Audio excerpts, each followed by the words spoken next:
ia talofa o mani kaya so le ia o fa pia so sa fa yak se video o le anga o maka kungi ia ile kaua fo ile a Amerika ma Iran ia o fa ke le ina ke loa o le o koe fo ia ile back to square one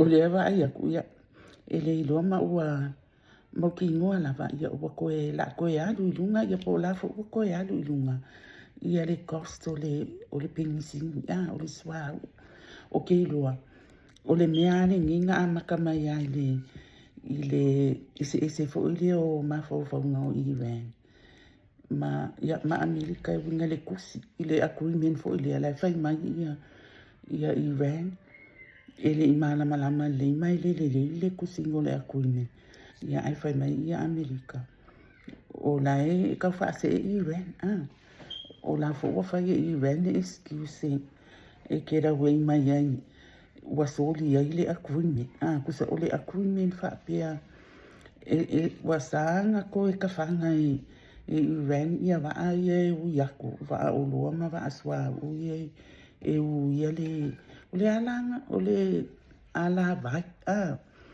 o le ka o Moose of straight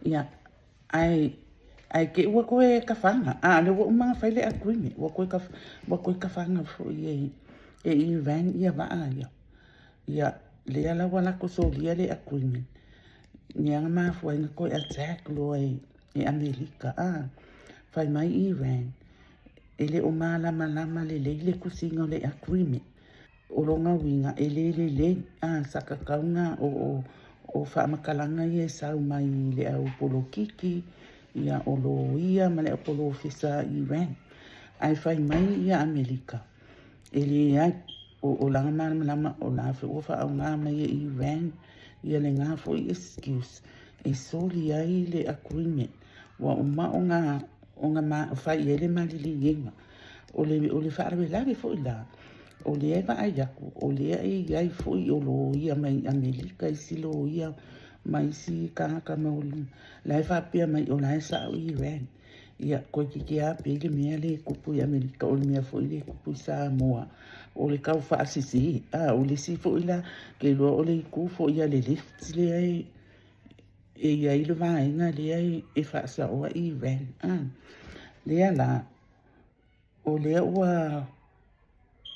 o le ala wa lua ia fa pena o la e fai mai ia Iran ia ile la ko ia lau ke attacking ai va ai ia o le fai ia ko Amerika ile ia you don't have an authority ia ke le ia i ma ia le ko mai no ke o se sa fa makalanga se la fa winga ia ai o le meanga ke manga ke kalangua ke le ai i le video le ngi o le video le ngi wa o manga au e fai se video o fika ya e Amerika ma Iran ma Israel ma fesa wa inga o kawa ma me fa pena o le se mia e kakau o nga fai e kako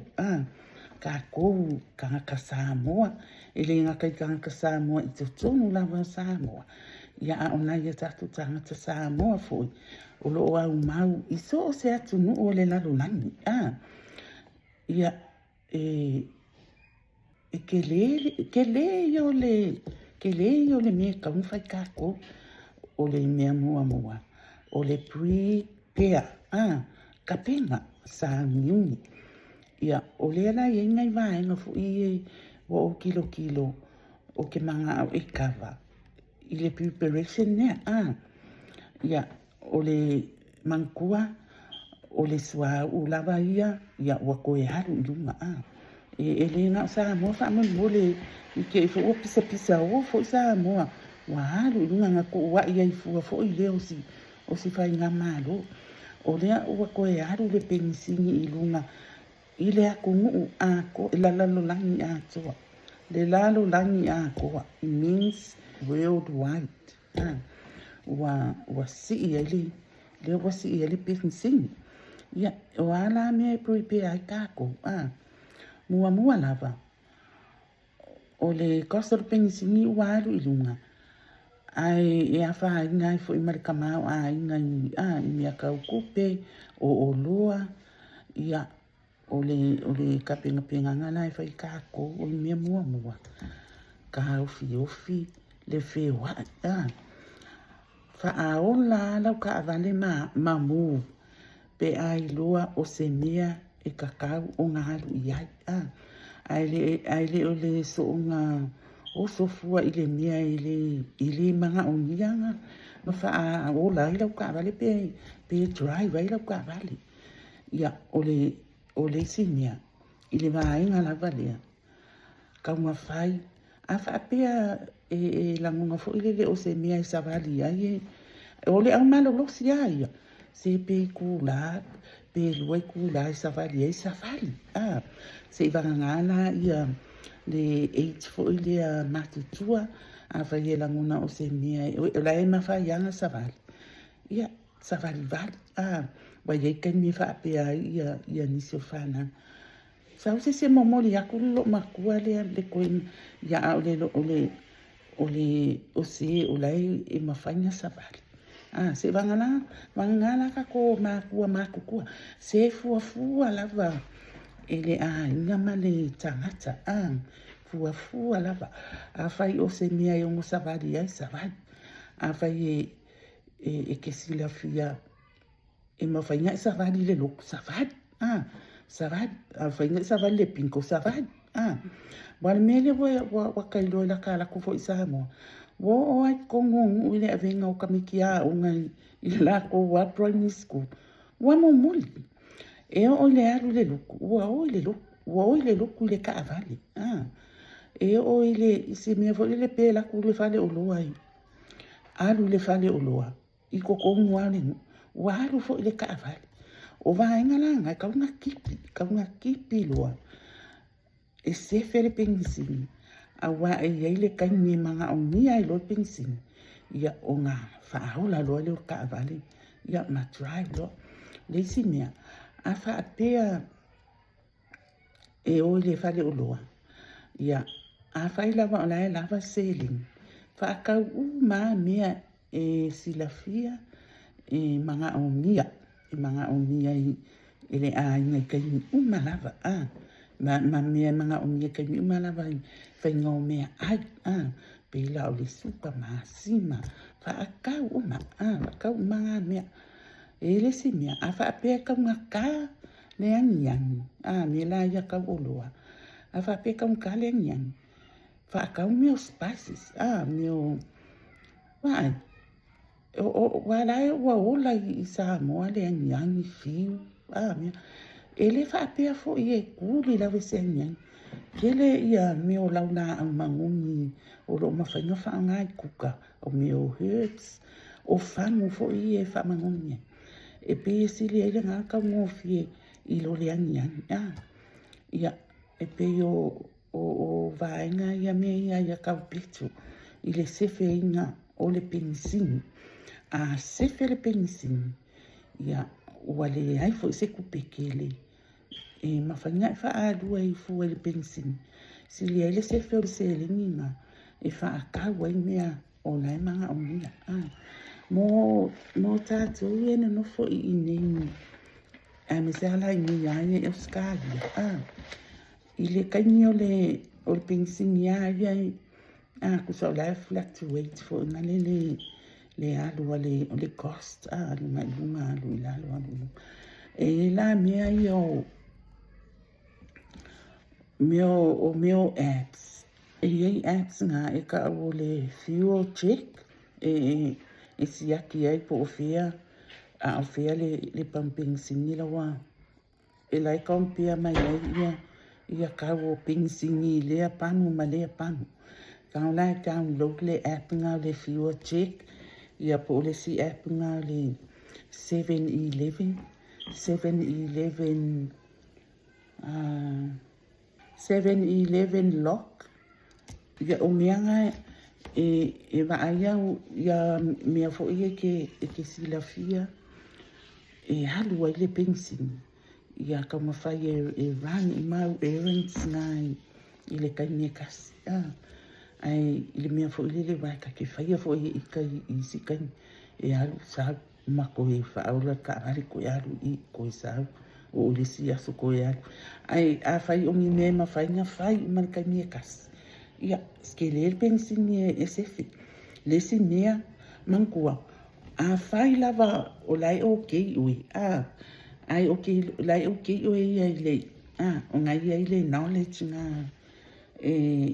mawhai ai o nga sefe le pengisini wa sefe le pengisini wa sefe fo ila kupi wa usi ka miko ke fea wa pe ya o le pengisini e ku le vai wa okay ma wai fo iska ai le lo o le pengisini e fa e manga o mia le kupi e ku le pengisini ia a fa pe ala e ke alu le shop kako e o meni e apalai pe o Samoa po ini e apalai ia a fa pe ka ke alu le shop e kasi ale shop le ka ke alu e kasi ale shopping le ka ke alu ia paka le ka avale ia fa malo sa vale wa usi kani o ke ma wai fo e ka ke alu paka o nga o shopping I o shopping ke le ke loa kasi se shopping ko ki ape o apia o meo loko fo I ko ki ako kusama mana usa vali ke sa vali ia pia ia e mawana ni mea fo ile ka ki sa fai lak fa ka na ko e so le ka ke ka anilo aku ka ke alu ile siku la ia ile shop le ka ke manga ai ia mako e so ko ale ai ka anilo milo ai ko le shopping e kas ia waka ka le ni kan o nga sui le fa no o ka ko fewa ina o nga o le fa ke me o pengisini wale walu lumerka ya ko asu le paka o la ema fa ina e paka I se fia kula na nga ye si paka ya le sa in fo le ka o mai you can only park for 15 minutes be half an hour ya a fa like si la fia fo le e umi pe kula pe roi kula e manga unia o ia nga sa ililo se paka fo le se fele ia I ke wa mangu pensi ai ke wa mawa mai le sala wa ke le aku ngai do le costa pensi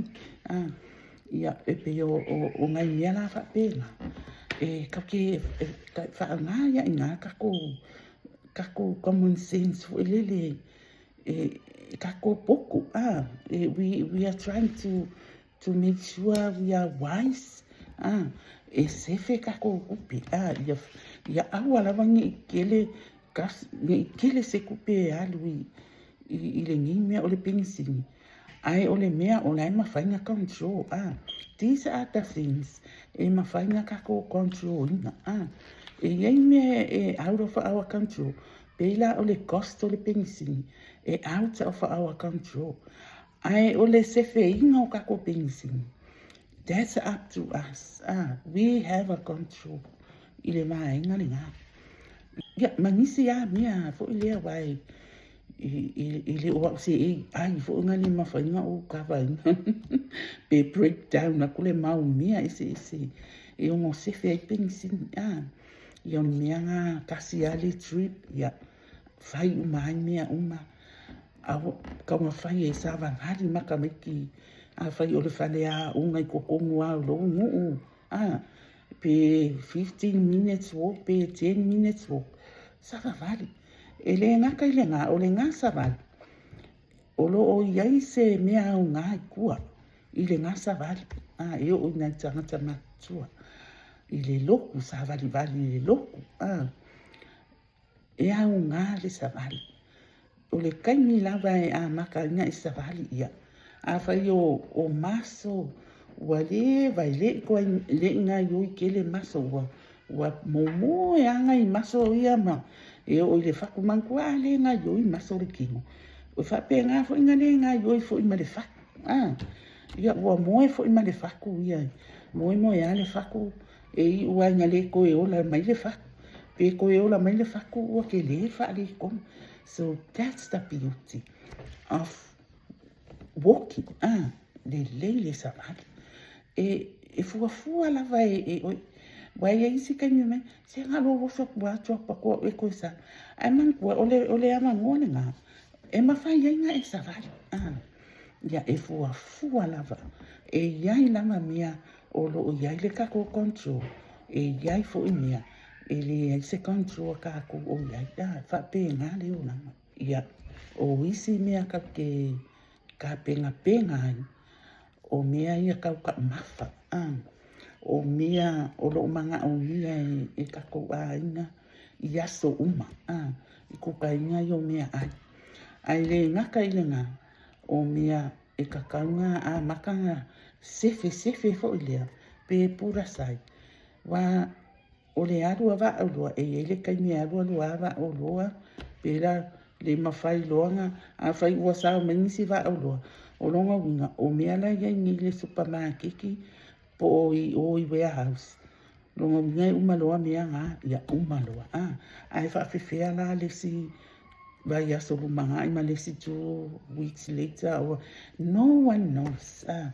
Pau lava le mea o lo mga au mia. Ka kou ka ngei.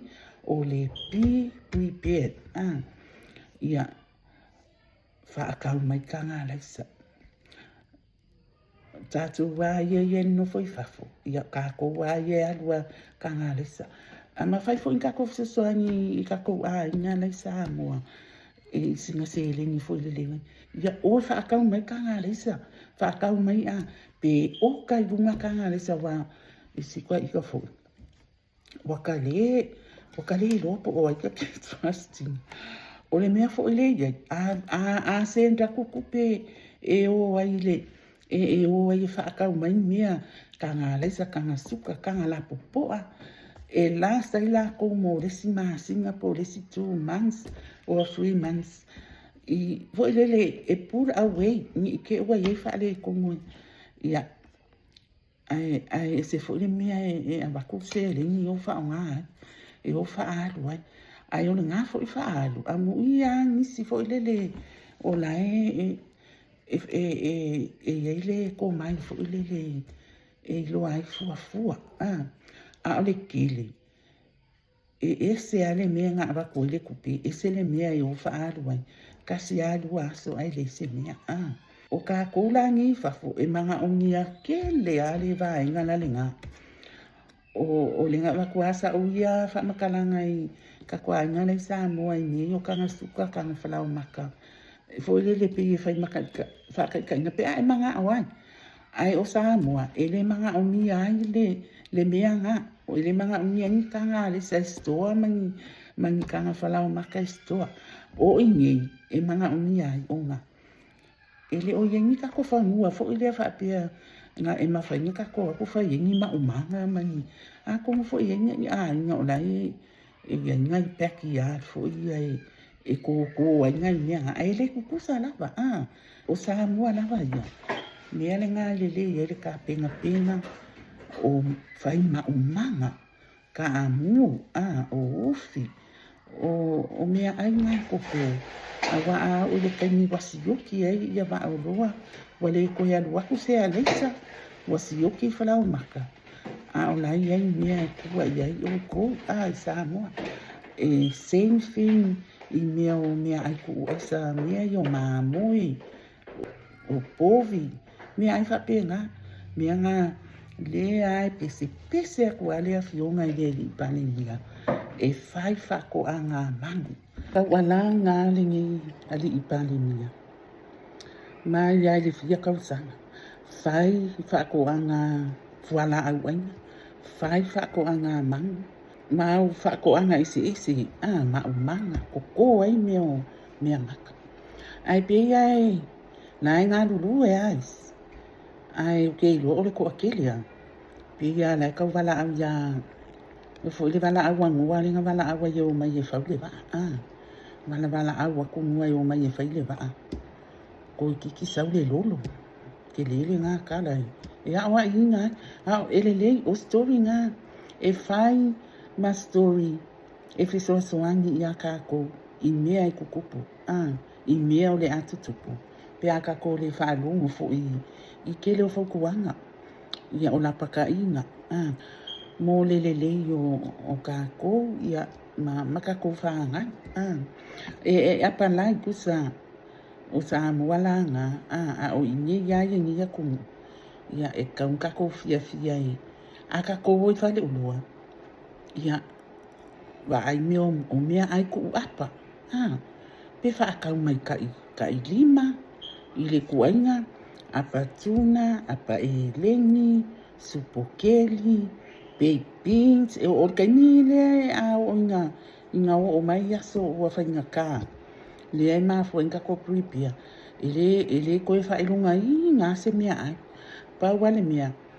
Ia preserve, ia mea ai fo ia e last. Ma e kakaunga, e mawhainga store. Pela o mea ai ku apa. O ka ngā leisa, tanga whalau maka. A whapea lava e stoa ai umaifo le fia vai aso fia maasinga. E le o mga umia. But at least, o langa prepare. Ai le whapea fo ila o le ale mawhailoa wha o ngā ile se mea ngā happen. O ngā ka kōwo le ki ai fo. Ile ai. Wha solo mai e wha o ngā. Ai a ka kōwo le whale o loa. Ia. Whaakau mai same thing every place ai ia apa I o kako whaanga inga whaakau mai le kanga whalau maka fō, kanga whalau kanga leisa fō, every place ai ia mea I o whaanga wa orisi mea ngā e whaima rotate a whaapia wa kālu au mai mea fō ia o mo kālu lea ku I kāpuki ai whaanga mai mea ia ngā store whaapia ngā ia alu fo I peila o ele vai kaini wa too much storage le store inga o mea ai ia. I mean wa store ia ele o wa kuai fo ele ai ia ai a o la lava wa kamanga e koe wakamanga au e rotate mea ia. Au maini mea fo. Whain fo I masiaki le expiry date. Wa iai mea iai expiry date. E iai fo I isi mea. E whain mai e a fo. O la lava ele lei. After this e umaloa le aso lea. Ia. Ua umalonga feles. A ele o expire. O la lava in whainga whaonga. A ua le o koe felesi. Pe o le mea ngai iai. Mea langa, ia au mai loe whaonga. Ia, a le ai, ia whai lo le pusa. Ia ma ave loe I Samoa. Whai le pusa mea ai, ia ave Samoa. Ai awale avea mea lawa expire wha mon moli. Ile ngaka, ile whapea o ngai kako ngana ngufu I Samoa. Ia I hope lava. Ele ia ai lunga o ye sisi o fai ngā mea le manga ia o le ave o ni mea e expire Samoa o ke manga kua ile ia o ke le ka ua kua le ia si lo matua fo isa fai kala ai ngā ave langa ngā avaku I fafo langa pusa aisa ngā avaku I pe iau ni sila ia ngā ave le pusa aisa a silo makua ai ka kala haku le pusa isa o e lea o mako kongo le pusa isa o lai mama ai lea ia ke lo le kala silo makua ngafai oka ka fefe le alo lo fo ni kamai ni wa mai mau le vasa nga au mai ele ni pusa isa ia isa le ia pe kali e fo le ia la isa o le ia fai fo ele o se pusa isa ka maka kili ia fo avele mea fo ia o lai ave fo I makua ia o se kala o se story wale ngo whaalongo ele ngā story ia I whai kala whaalongo ia ai o se awa o ngā fo lele a whapea e inga ko me ave Samoa ia ava aia kuwa expire pe expire fo I lungo o le vasa e o le aso expire ia ke ilo ai e expire le I Samoa ia wale avea a ele fia whaonga ina ia ave charity iai kele isi charity best before. That's the one I was, o le best before. Lunga winga. O le best before le date le iai lunga. O le winga, o la lava o ke ye whaonga. Pa wale koe kukusa. Ele o koe kukusa ia. O ia songa o ia so whainga ka. Ia ili o koe ke sisi ni ngā meo ni best before. Ke lo ai o fo ile expire. Ai me se ai vaenga fo ile le whaakala le ma pe ile manga ia le vala au aku prepare. O ngai mea la ngai e kapenga iai ia deductions fo ia le ave ese mai o mea ia le kama whainga fo ile le kaunga ka o soifuanga iai la mea ngai mo meo deductions fo inga le o manga o mia kama whai e ka ia mea ia o mangkua o mea ia o movie sa masangi nga o i whariki i whanga sa masangi whakau mai meo o videos video tape ia whaasoro mai CD ile o koe manga o mia ke lo ka haka o le o sign up ile mea ngai ka o le mo mea fo ia o streaming service ia ile stand ia ko ngele i mawhainga viu i sa moanga pe o mawhainga na sign up ia sa moa ngā mea ka i o ke le mana malanga ai mawhainga nga kako ave ese inga ngā mea mo mea o kupe mai ma awa o laua kako o ai lungo le YouTube laua maka ai ia o isipoka o le Disney mea ia la vea o mai mea ngā streaming service cost we ka masinga o mea o Prime Video o Stan o le mea ngai ka o le binge binge or something like that Spotify mea ngā o Apple Music what for e whaaka fua e kangoe add umau deductions weekly ile kaimi ngei nga pauli mea le oke sa o mea fo ia le YouTube le pe ia ile $28 ile masinga ia ke lele au nga ke ama hau fo i lau channel au le si mea uma o mea o le afo ile o le Netflix kasi la ngā mea ia e whai e le tangata ia e mawhai e le whapio wa koe awa koe whai ngā mea o ngā o le anga le awakua mo o mga o mia inga fo ia siaka ika fo video o se whamangaku i le prepare inga o ka koui i kai me whainga ka i le sau o le kosto le pingisingi a whai ngai ia wa mankua o it's all money pe ia o le money it's all about money ai le o ngā kako kilo i mea e mawhainga kako control ia e whape ngā fo i ngā whai ngai le financial situation inga ia po individuals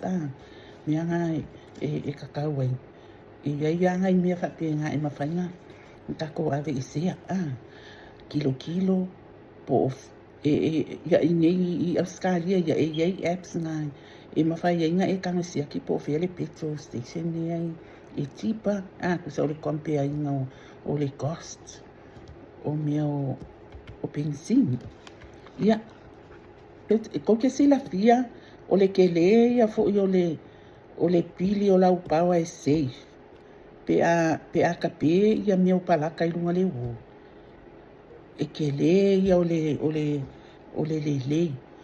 le kape ele ngā whapea ngā kango le for example o le remote ele whapea e kango e kape ia le TV le remote ngā pe ai le o le alua le elekise mangkua o le TV o lai o la mai le elekise la sau mai o le wo a whapea la e pe TV ia o la vai on na le elekise la e on na le mika ia ai o le mea so se appliances o le mea langa e le o ngā mauki ngoa ia ka pē mua lau appliance a whapeo TV ka pē TV ia o ngā ka pē ai loa lea o le palaka lai o le wo e ke le mafsosoangi e whaakiki ai le pili o lau wila ia o ngai mea whapē ngā o le mea o le aircon a whapea wa vevela kele ia whamaruru ia close blinds pe koso ia mea o ia whamalama ia e ka ofi ele maruru ia o ngā ka pē loa leo le aircon mongi ngā i kūra ia alua lu fo i wa koe whaalongo inga le mankua o blinds o ia whamalama mafia o lo ofsosoangi e ka ofi le ea marunga i kokongo o le whale ia e silere ngā ka pē loa leo o le ea akua a pē lau ngi whale e aki e o la akua le ea kon yo kongo o le fale akua ia ia me o blinds o po ako inga blinds o po i whamalama mafia ka koso ia ka ufi ai o le aka ke kauma whai e control le cost o le control inga o cost o le wila o le kesi o mea ma whapeha e o i le vai o le cost le ai kau ke pisa o le cost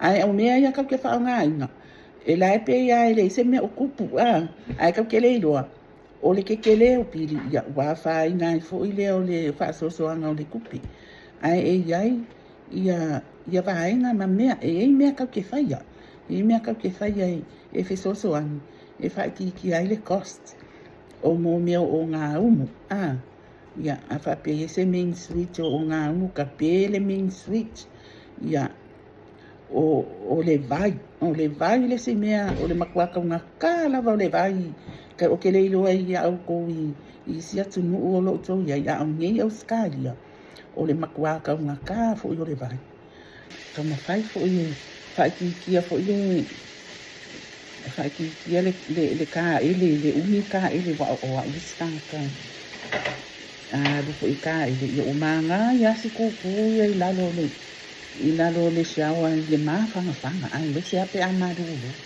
mawhangawhanga o le vai ia e le loa o lai wa kua i ke le vai lawa alu ai e ke le ale mau ke le mau mia kilo i ai o isi a vaenga ia o lo langona pe a le whai mai e kaunga kāso i puanga yes e o fo i nira tunu ia ngā o mai fo i nira tunu i Australia e pe i fo ringa kaunga o fie ia o mai le ni kau sanga dua afe dua o ki a tupo kau o mea le mea wai ia po ua moa fo e le ko maua i pea ni kau o mea i se ni kasi e iei le kaini e alu le mua i runga ai o mea ia makua i kaunga kālawa i a mako i ni ai o Australia ke i loa i whapea ngā fo i New Zealand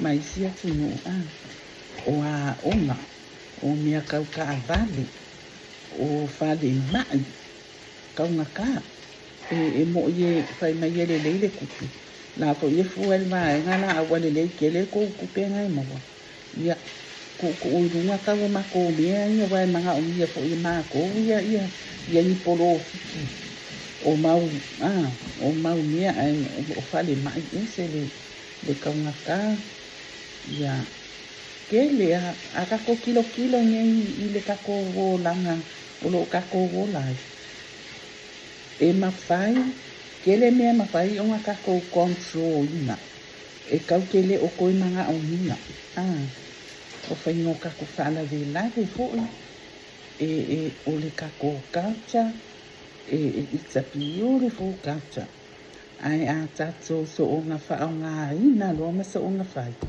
ia o ina o lo o pipese ai loa wa pipese ai loa mawhai mai o le culture wa too much no the culture is still beautiful ele ai se mea o a whaina is how we do things e iai mea mawhainga kako ave e se inga. Ai ko mau lava le matango fia o le kata. O le si mea kake kilo fo iai pei. Mau aloa le anganga ma le mawhau o le tangata. I le melea pe wawhai whaakau vanga. Ua le manga o le si ia sili aku le meanga whai e lesi. Pe manga o le si aina. I le manga o le si aina sili aku le meanga whai e lesi aina. O ina. E ku maua I lava I le mea le ngai o le whaingaka. Ma le kau alanga le ngai e whai. Wa kau ngaka soifuanga. No, there's things we can control. Anka ko kikiro iai. E le o koe kukusa le last 50 years. Po le last 20 years. Po le last 10 years. Even the last 5 years. Ma le wai kau le ngai wakako iai. We need to be really careful on how we spend our money. Whai mai isi, mo mea o kupe o mea le pālangi e saumako e ai. Yes, ai whawhera pe a kupa mai le mea, le si mea a ua le ai ma se kupe, hao ngā whawhera loa lea. O le mea le ngā, e kakau ai o ngā kako kau mawhai, e control. O leisi fo I mea, wa le rango mawhauwhau, po ke fia kalangoa ina. Pa, o le akau ke pisa I le addiction nea o le eisa. Ke leo ka ngaka ua hawha ina le eisa. Leo ke whai aku. O le aile o pisa sisi. O la iei ma le si addiction nea wa pese virus I le kako aku ngu. Ioi, ele ai masa ufea. Ele ai masa ufea. Ai pe o mea e kakau o ngā whaakupu mangaku. Ma kilo koko a iai. Pele o le isi lava mea lea e wa ki le inga whaingaka. Ia le soifuanga I kongo si o kako aku ngu. O le kele o le kupe o lo o alu wha mai mau. E iai le si addiction nei sa mua. Leo ke mori mawinga e awia. E kakau peanga o awakua. Langa leo ke iloa. Ai ele ai sa ua ia. E ngā o si a ua ia. Whaasua o le whai a kuilunga. I whao ngā ila uwito. Wha leo ai ia mea leo ke iloa e awia. Ai e pule ale kangaka ia. Ia pela ia fo sawa ia pela nianga ku pela pela ia nia ku pe ia ai vai ko waki nga ka lima ile fai mai ka un caso fuanga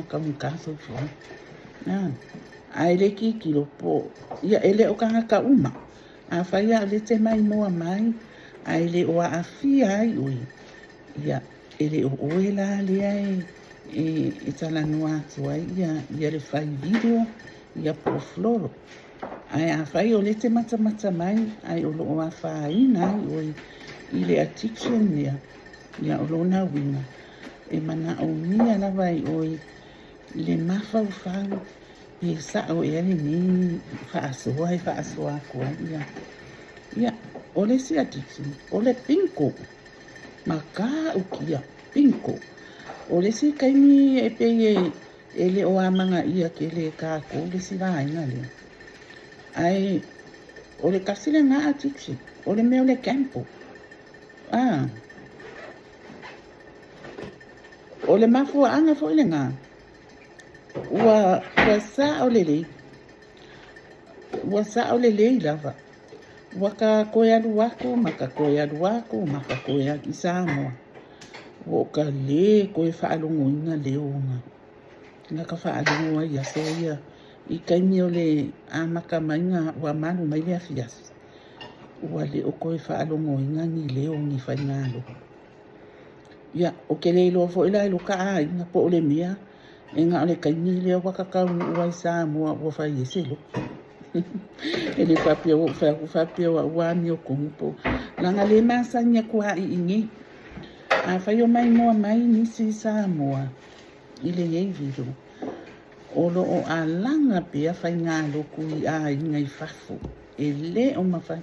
o ngia ko ngu e pui e wo lele pe o kako ani sa mo ya la we e falpala ya ai makala fa malama i po uma kai mi a 24/7 e wala pisa o mai le siaina e la ngonga mai ai siaina au ka fa pe nga fo ila pe fa ngalo o ni a pe se ale ko lo ku I ko fa le la ngonga mai se next door awai ka pungi uma vai I se fo I ngia ko esensia ka ko ai ole mianga ole mafua anga fo warang o au mai ya me o fa ngalo o kai mi kongu ia o la wa bala au wai ma au le piko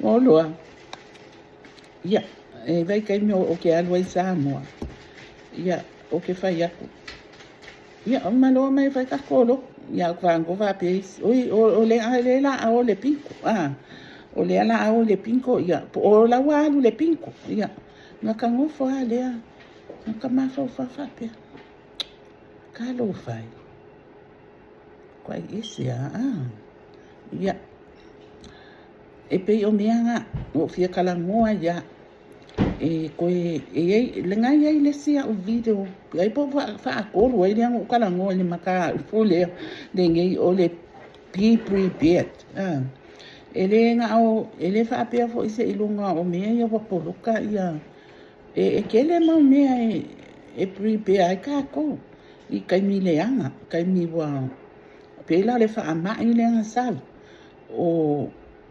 afa ga wale kon fa ko fe wa ye o la wa fa mai wa sau le fa ko uma ya ngo fo I fale ya ango fo lai fale le se kanga le se o le ale me ala fa ye le me ka ko la ye fa ya ka ko ka pinga o le ma ngai ya o le therefore prepare every na kongo o le doctrine and covenants se yo kanwe swepe o le ma ngai ya o le nga fo I scripture I tonu o le doctrine and covenants o le si fo I to singapa ia ale kale sia le apa ia a Yesu Keriso o le le kale sia Yesu Keriso le kale sia ya wakamasanya ka ika fa palang the Church of Jesus Christ of Latter-day Saints if apia organize yourselves prepare every needful thing and establish a house, even a house of prayer, a house of fasting, a house of faith, a house of learning, a house of glory, and a house of order, a house of God. See, yeah. Ape o nga fo le kusinga hafu o whaakasia male skuta ngai kokongu o le doctrine and covenants wa o le mga kua le chapter chapter 88 o le verse 119 ngai le organize yourself every needful thing I like it. I've always liked this scripture. Nga fo ya fai kaulale Isaiah. Ngai kongo le Isaiah. Isaiah kolu valu. Isaiah chapter 38, le verse 1. Yeah, olona winga. We need to organize ourselves. Organize a house of order. Put everything in order.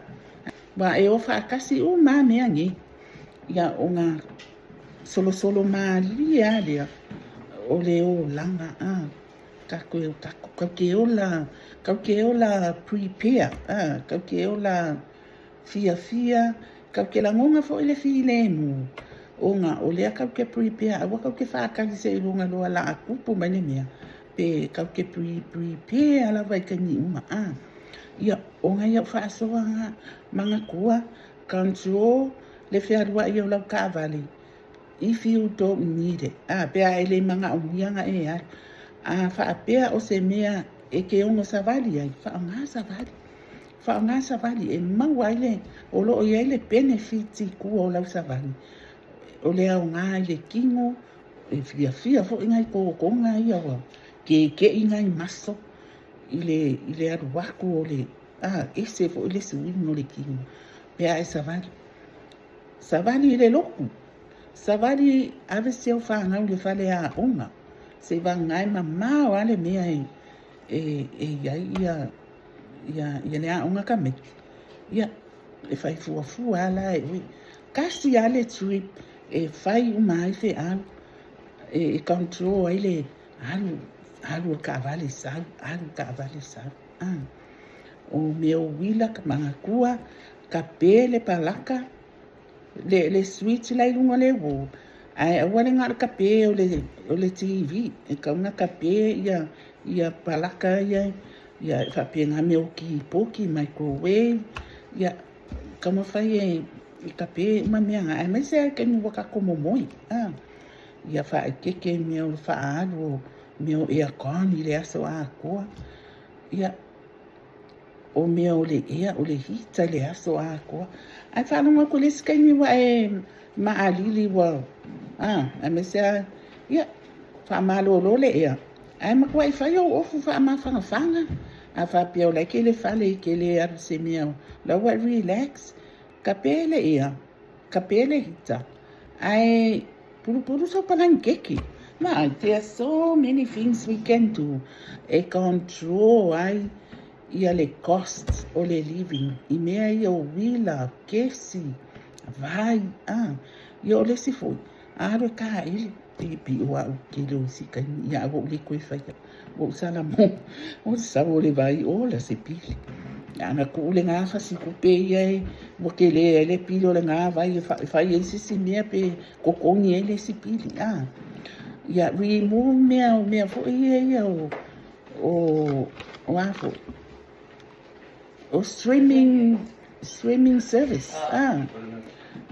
se akako manga ai ia vai ele ngaka ile ala ke le ya lo kupe sefe fai esse cinema sefe ya la ia ai control me ia o se video le na o lo o tama fai o nia o video uma lava le aso so aku ai ma ile lumana ia e ka mo fai lava ia avako e singa mea ia unga mo tako uma lava o ngai experience fo o lewen mai ia i lo ngai ma ko sanga uns fumo kupunga ka online e ma fai fo ina ka fa aso a como ele ia unga ile tilo tangata ia ai unga e nese anga ia ka ko fa na fo ia le ai ka faku ina ngai na tala vo o lo tau si pia fana o ka ko ni wa maku ko ka meki wa alu ka meki ki e fai longa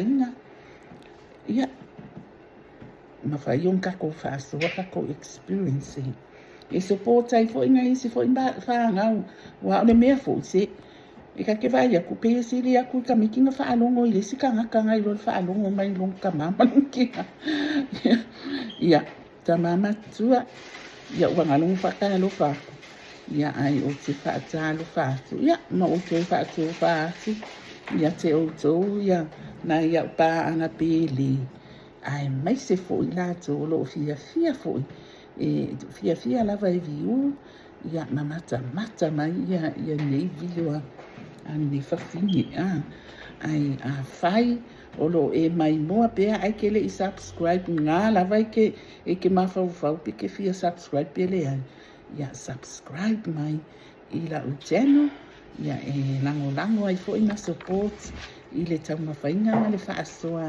le wha ia ma like ia ko meni mai fo pe a fai e se mea e te whina ngalo e te tau ona improve ia o videos ia po o se maka upo foi e ke olo o ia so wish fo ele ma so fa nga ia kala ngoa ko isis ai o lea o ngi mea lava na wa ma fai o nga o mai i lo ma fa nge ken ia o fai ona o fa so atu ai o a fo ni upu wali tauta mali i po wali longo mali ele fa fonga ia e fa pe atu le fa a fo inu le aina ai fa manga lo mai so leu ia manuia lava le aso sa moa so fa so fua